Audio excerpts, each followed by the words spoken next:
In our main story tonight, the Constitutional Assembly Secretariat organised a conference on constitutional reforms in Colombo today. Prime Minister Ranil Wickremesinghe, who serves as a chairman of the steering committee of the Constitutional Assembly, explained the present status of the work during his speech. The Prime Minister said that the steering committee, which is to determine the business of the Constituent Assembly, has to prepare a report on the Constitution.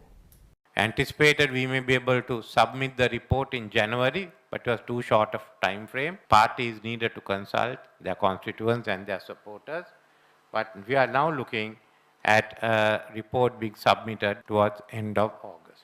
Then what has the steering committee done so far? The steering committee has been a forum where the members representing parliament, different parties in parliament could exchange views in confidence. And I think we've been able to bridge the gap and reach a consensus in many issues. But there are some areas in which there's still a difference of opinion.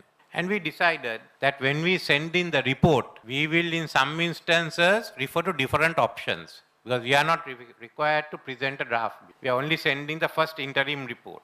The Prime Minister further stressed that the foremost place given to Buddhism will not be changed through the new constitution. The critical areas such as devolution of power and election mechanisms are still being discussed. He said they will meet next week to decide on the procedure and how to go ahead in preparing the steering committee report.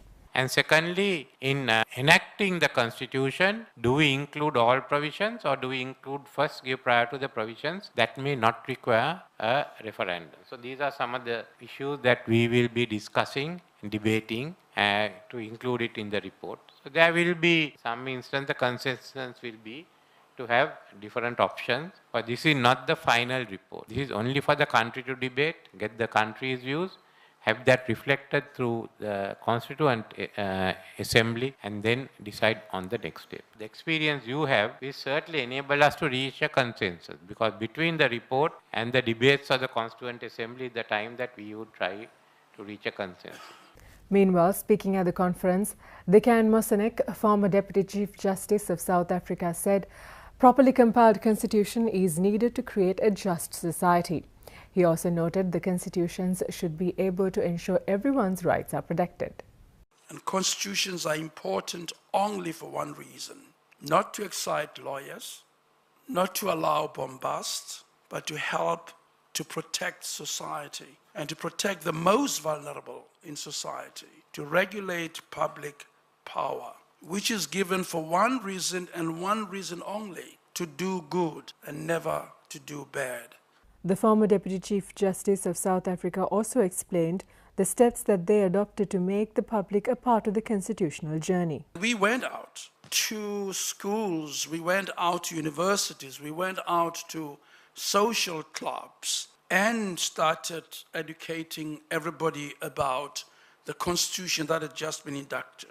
In the public media, robust and free press was used for that. We had competitions around the national anthem. So there were composers right across the country who made suggestions on how the national anthem should look like.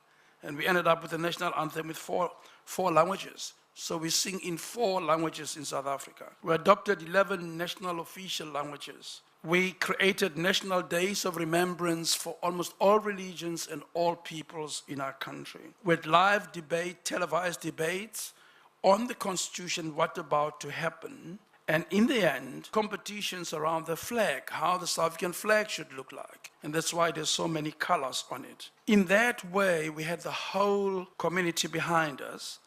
Minister of Law